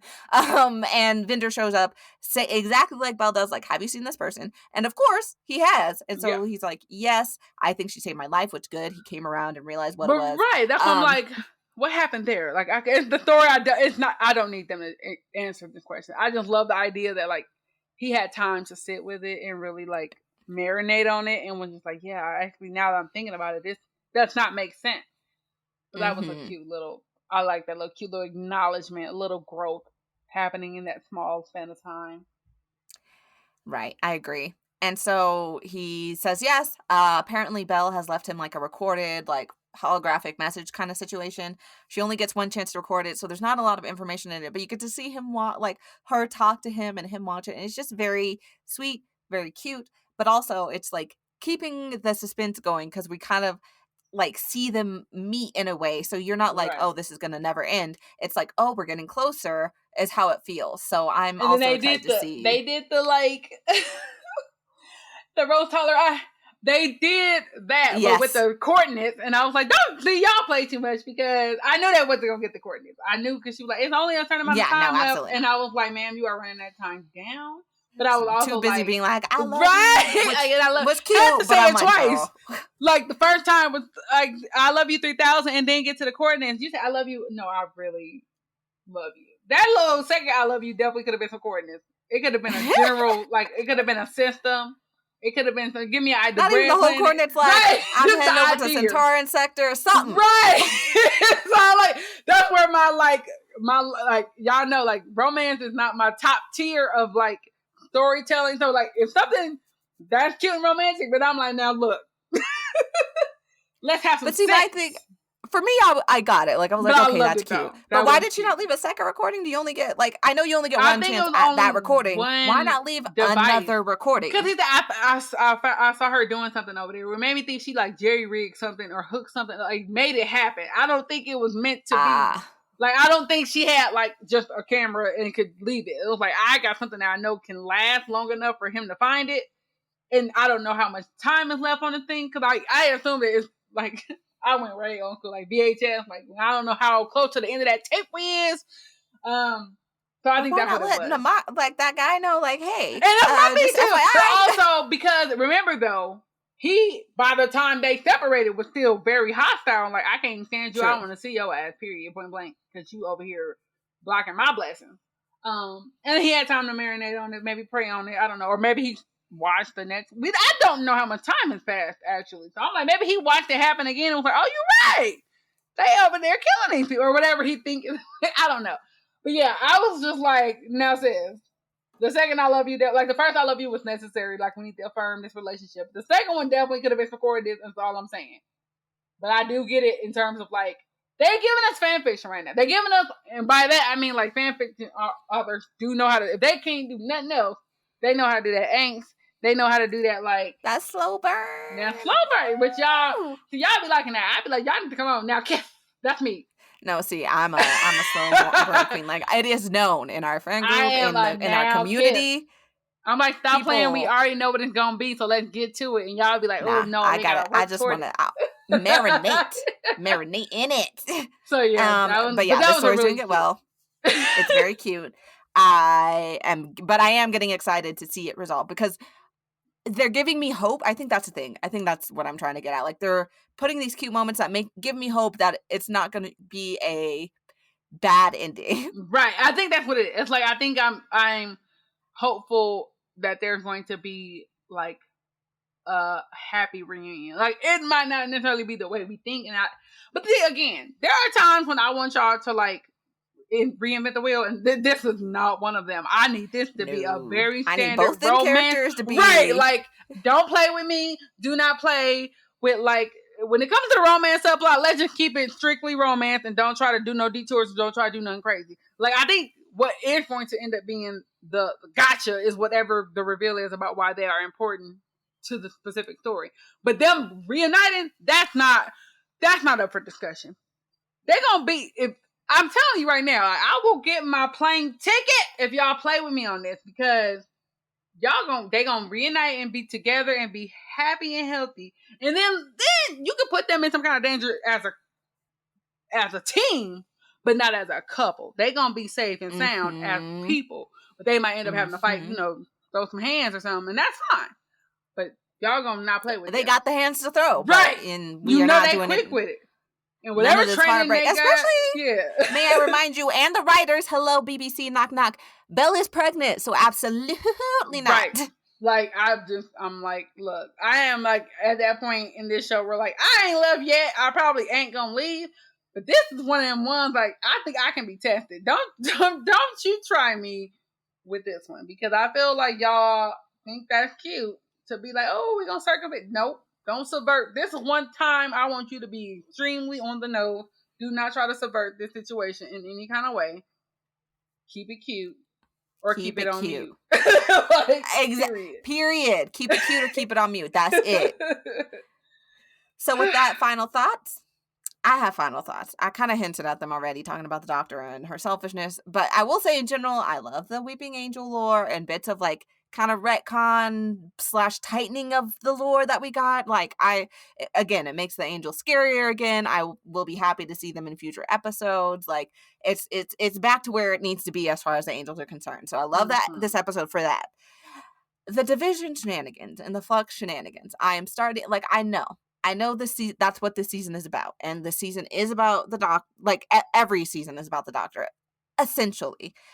But for me, it's getting to the point where everything seems to revolve around the Doctor as a person. Like the whole entire universe seems to revolve around the Doctor as a person. And I just don't think that's what it's meant to be. Like, is this the Doctor's universe and we're all just living in it? Like, I don't think so. Like, right.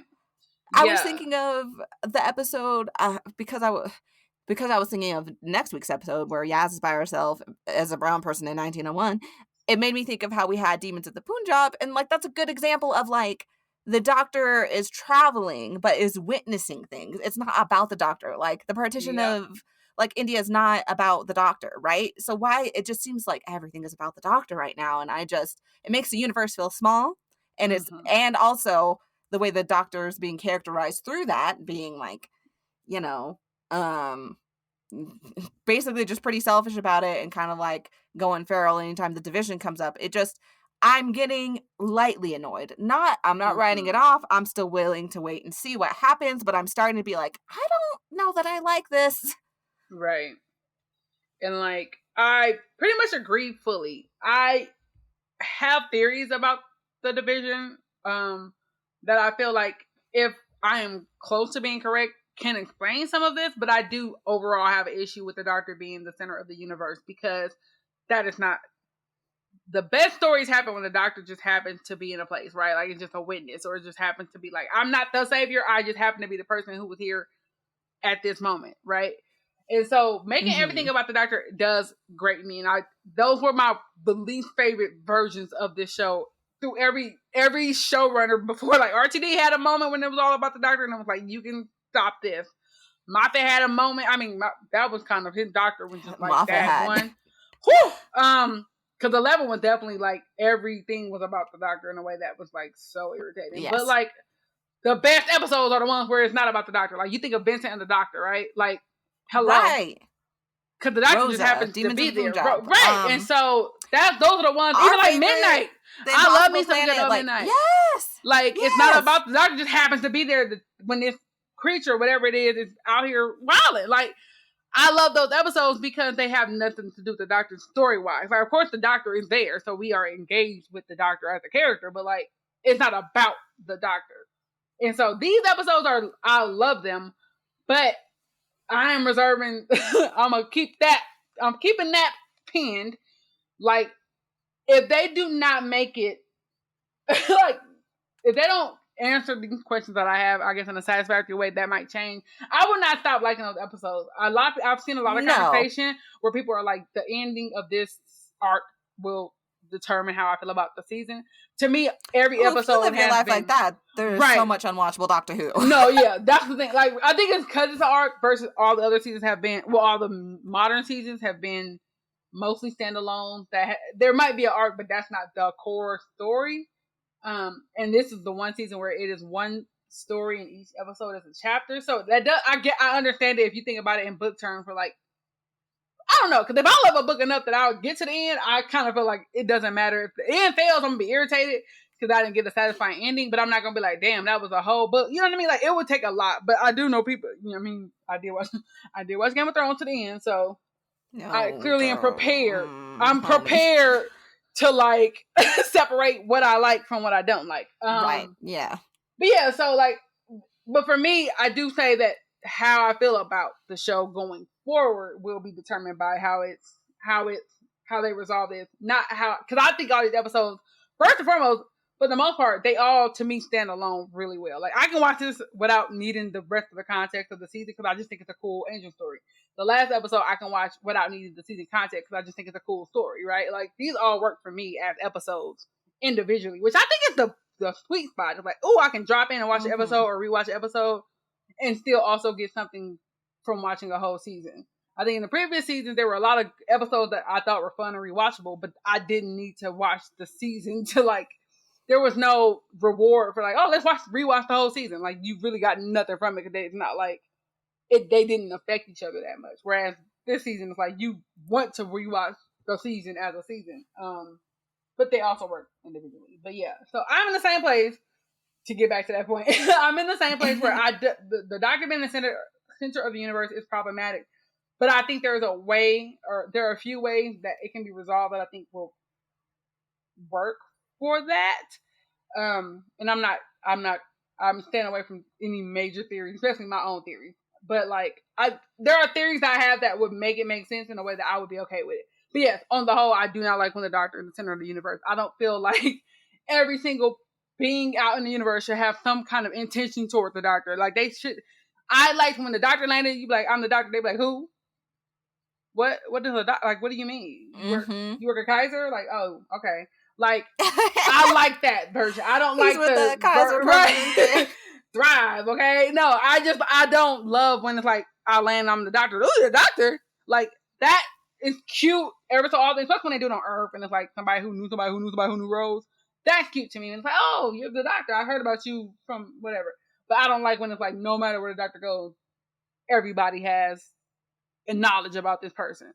So yeah, I agree with that. But I am more optimistic about it only because of my theories. But I'm not so committed to my theories that I'm like, if they don't do it, I'm gonna riot because I have sense. Right. But yeah. Well, it's time for Ruth's rants and raves. I think for the most part, I like had a little bit of trouble. I knew my rant, but like this episode was pretty solid overall. So like I had a rant, but even the rant's just kind of like, I'm still keeping an eye on you. So my rant is that, Yaz, I told you we'd come back. You thought I forgot. I did not. Yaz reiterates that there is a flat team structure at the top of the episode, which means that the writers do remember what the friendship dynamic should be. Because like up to this point, I'm like, it could just be inconsistent writing. Like they want to change the Doctor's character up. So they've kind of just forgotten that it was about friends in the beginning. So they're just kind of like, sweep that under the rug. That was the prior time. Let's not think about it. But she reiterates it. So I'm like, so y'all do know that it's meant to be a flat team structure. So explain to me why the Doctor's like, hello. I would prefer it to be like a choice, like it happens in TV, right? Where, you know, new writers or new direction comes into the show where you just decide we're just going to drop that arc or we're just going to drop that personality trait. Like that's how TV works and how TV develops. So I would prefer that to be what happened here rather than being like, no, we remember. We've just decided the Doctor doesn't like Yaz. Like, hell, what?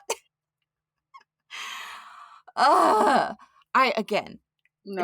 the shipping of it all. Also that, but forget that part. It just seems so intentional. Like, yeah, it's like, it's the same thing with the, like, just the generally how the Doctor deal with the division. It's like there is an idea of like how it is and then what the behavior is. I don't know, it's just like a contradiction or like a conflict or a switching between two ideas that they're not landing on which one is the one. So like with this, it's like, is it a flat team structure? Are you sure? Because Yaz is saying this, so it seems to me that Yaz is under the impression that this is still the situation, even though that might have just been a fun callback, but y'all do recognize that it was said and that's how we are operating, right? So yeah, it's like, just think, like, if Yaz doesn't say it, Yaz is just like, yeah, we just, whatever, like, you don't have to say that. Like, you don't have to call attention to it, and we wouldn't question it. But when you call attention to it, then it means every time you don't act accordingly, it stands out all the more. Exactly. So that was my rant. And my rant is, I already said it earlier, so I'm gonna just keep it short.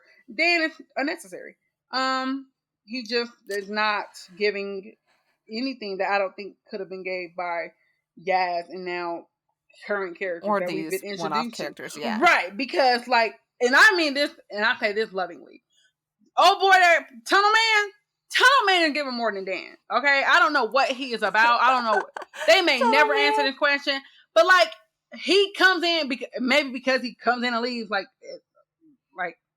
does not overstay his welcome is why he's so, I don't know, it's just interesting, right? Dan is just there and not doing nothing. So yeah, that is it. He's not necessary. Like, he's not harmful. He's not bad. I don't dislike him, but I do not find him necessary in the story in this moment. At least not yet. We'll see. So my rave, it's kind of similar to my point about like they didn't make Claire like kind of like, oh, she's a woman in hysterics just for the sake of it. Mm-hmm. Similarly, this is a historical story. I mean, yes, there's aliens, but of course there always is. But like, essentially, we're in the past, but the Doctor is not being questioned for being a woman in a historical story. Like, Professor Jericho is not like, a woman dare talk to me. Like, right. I do like it when they tackle it with care, yeah. Which sometimes they do, sometimes it's not with care. But I also just get tired. I'm like, ugh, we not? Like, we get it. She's a woman. And I think about that now that I'm thinking about it, because I believe it's Maxine Alderton was the co-writer, and she also co-wrote wrote Haunting via Diodati. I can never say that. Yeah. So there is a consistency about like women having like not necessarily being questioned that much about, because like I remember them being like, oh, she wrote these books, and like nobody was like, she wrote those books, or whatever the situation was. Like, it was very like, we're not going to make a point about this being a woman. Like, they do. Like, the story, like, the Doctor is like, she's the first woman who writes it up. But, like, it's not a thing that characters are constantly pressing against. Like, oh, you're a woman, we're going to do this. So I think that might be a choice from that writer specifically. So, shout out to you, Miss Ma'am, because this is what, that was, like, my thing as well. Like, I noted, like, I actually wrote my notes, like, oh, damn, the Doctor just living their life, like, not being questioned. And Yaz not really being questioned. Once it's like, I'm going to take your word for it. You say you're authority? Okay. You say you're a psychic investigator? Okay, well, like, whatever. I love that. Again, it is true that it might have been period accurate to have pushback. But, like, we are also in a sci-fi world where the world is slightly different. So we can just operate that. Like, sometimes people are just cool. They're just chill about things. So yeah, I think, and it might be confusing, like, if you're listening, and like, especially if you're a cisgender man, hello, you're in the minority of our demographics. How are you? But if you are, like, I can understand why it's confusing, or even when we talk about like racial stuff, or like when people talk about like the gender dynamics. Like, if you're not from that marginalization, it's like, okay, well, what do you want? Like, when is it okay and when is it not? And the key is, if it's done thoughtfully, it can add to a story and make it feel like it's not ignored. But if you can't do it thoughtfully, then yeah, let's just skip it and have a good time. Like, yeah, because if you do it half-assed, it definitely stands out. It makes it a point in the story that it shouldn't be. Like, this shouldn't be the point of the story, right? But once you've introduced it and then you just leave it on the floor, we're all thinking about it like, damn, like that. So yeah, and all you're left to think is like, oh, if it's done poorly, it just serves to remind you that you are oppressed rather than like working through that. And so that's why it can be tiring. I hope that makes sense. Yes, that. And I think I already said my rave kind of a little bit, but like, so my rave is just that we are getting to know Belle and, like, to a lesser extent in this episode, Vendor, through these like small bits of dialogue and small moments, like when Bella hears about the passenger and it's like, oh, I learned about this in my previous deployment. It gives us context for this character again, like, oh, they were clearly, but they were also deployed with Fender at some point. You know what I mean? Like, so we know, like, okay, they're military or whatever version of that exists in space or whatever. They're military. They clearly have some, between the two of them, good amount of knowledge about like time and maybe time travel. Because again, Bender sees a TARDIS and looks like that's a TARDIS. Bella's like, oh, I came across a passenger in my previous deployment. And I'm like, they have more information than I guess your average character would have. So I like that we are learning about them through these small interactions, but it's like we didn't have seasons to get to know them. But I feel like by the end or whatever, they have like a face off with like, the Glam Fooglies. It's going to make sense to us because we now understand like, hey, they are trained for this is what I'm getting. Like, you know what I mean? Like we have enough information, I think, in these small interactions. I love that that's being sewn in a way that it will not feel out of nowhere whenever they are brought to the forefront in terms of like, because I assume, this is an assumption or whatever, but I do assume they will be a part of the overall like story in terms of like closing out the Fooglies like storyline. I don't know if they're going to be there. I don't know if it's going to be a gunfight. We don't know what it's going to look like, but I do feel like they are going to have some kind of importance in that. And so like giving them a reason to be there again, like giving them some kind of justification to be like, why is the story focused on them? Because they have these things are going to be useful to like, to finish this story out or to, kill them. I don't know. I mean, look, because we need shooters. And that's all I'm saying is that we need shooters. The doctor is not. I don't know. The doctor in this season might be about their life. I can't say for sure because the doctor been wild. But if the timing is just right, like she just been told something about the division, we may use them shooters. Right, but that's why I'm like, I like that we have characters who are military trained, so they will have a different perspective on like eliminating a threat than the doctor would, and maybe the doctor and Yaz, right? So I like the idea that we have people in play who are about that life, but I do like that we get to learn about them. They're not just gonna pop up and like, oh, bing, bing, bang, bing, shooting, and we don't know nothing about these people or care about them. Like I love that whenever they reunite, and I say this because it's gonna happen. Y'all gonna make it happen. But like whenever they reunite and whatever they do, I love that we are going to have information. Like we just don't care about them because we know about them. Like they're again. I don't know. I mean, Dan. I don't know nothing about Dan. I don't know nothing about Tunnel Man except that he pop up through tunnels all through time. But like them, we actually have a little bit of information on. We learn a little more about them and a good sense of their personality, right? And like what they values are. I agree. Love that. Hit that. Which also makes me like, I'm like eyes emoji at like, what why are they so important? Exactly. But we shall see. But yeah, let's hit that quote. We have the same quote for the quotes from the TARDIS portion, which is like, Nicole and I, we just simpatico. Like we always move in together. So the quote for this episode that stood out to both of us was, "He was never nice to me." From Stone Cold Peggy after she witnessed her uncle and aunt get murdered. Man, like mic drop. It was like cold to Mort. It was like, damn, I have never seen a child who is not of the corn just out here. Like, it was like I said, they literally just like, they went right to the cusp of making this like a creepy child character. And I love that they didn't go all the way because it actually is more interesting. But I just also am like, are you, ma'am? And it's like, also we get to see her as an adult and she seems like a normal, nice lady. So like, clearly you get, well, you're well adjusted considering everything. But in that moment, you're like, wait a minute, this one is a little questionable. Yes, I love that. Cause I felt the same way in my mind. Like, I mean, the way they was acting, whatever happens. And she was like, yeah, they were never nice to me. So she doesn't care. And I love that. I love that she's not, and I mean, I guess that's weird, but I kind of love it. Sometimes you don't, like, things don't upset you. Like, sometimes things happen and you're like, damn. And that's the end of that. That's wild, and that's it. So yeah, Peggy's at 1, and I feel bad for Yaz and Dan, who I guess are on babysitting duty. And I honestly feel like this child is like between the three of them in the order of competence. The child is higher up than one of them. Yes, I think Peggy is out here just like thriving. Quite frankly, like Peggy is in trees. I mean, who knows how long she was there in the first place? Like, she don't need no adults, frankly. Okay, she was eating, she was chilling, she didn't already got a whole little system set up. We don't know, but like we do know that, she does make it to, seniordom. 1967. Right. And that also that actress was too young. I was like, now what is math? Don't play with me. But also, it was like, I'm gonna let it happen because that actress looked too young to be up like 70 something. Yeah, I agree. But, you know, I was I was like, now look. But it's cool. So that is this week's episode of TARDIS. Until next week, you know where to find us. You can check us out at blackgirlscreate.org and see all of the things we got going on all the time, because there's always something, even at this time of year when we should be slowing down. Hoo child, that content calendar.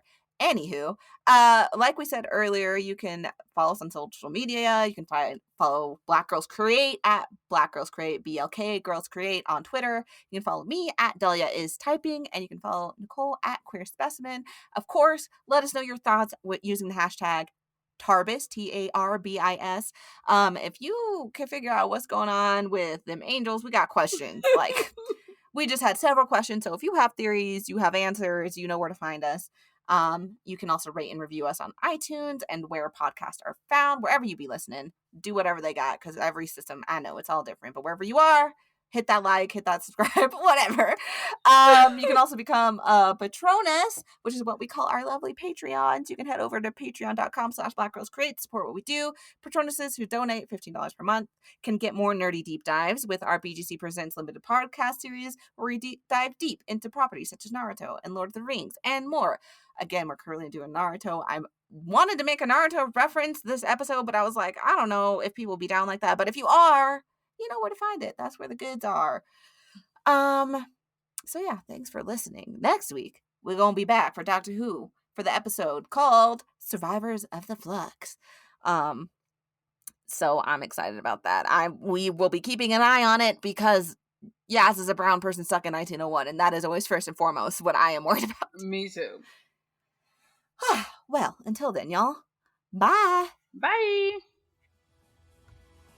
TARDIS is part of Hard Knock Media. We've joined the Nerds of Color podcast network, including the podcasts Hard Knock Life, Southern Fried Asian, DC TV Classics, Ask Bi Girls, Desi Geek Girls, We're Not All Ninjas, and That Moment. You can check out all these podcasts at hardknockmedia.com.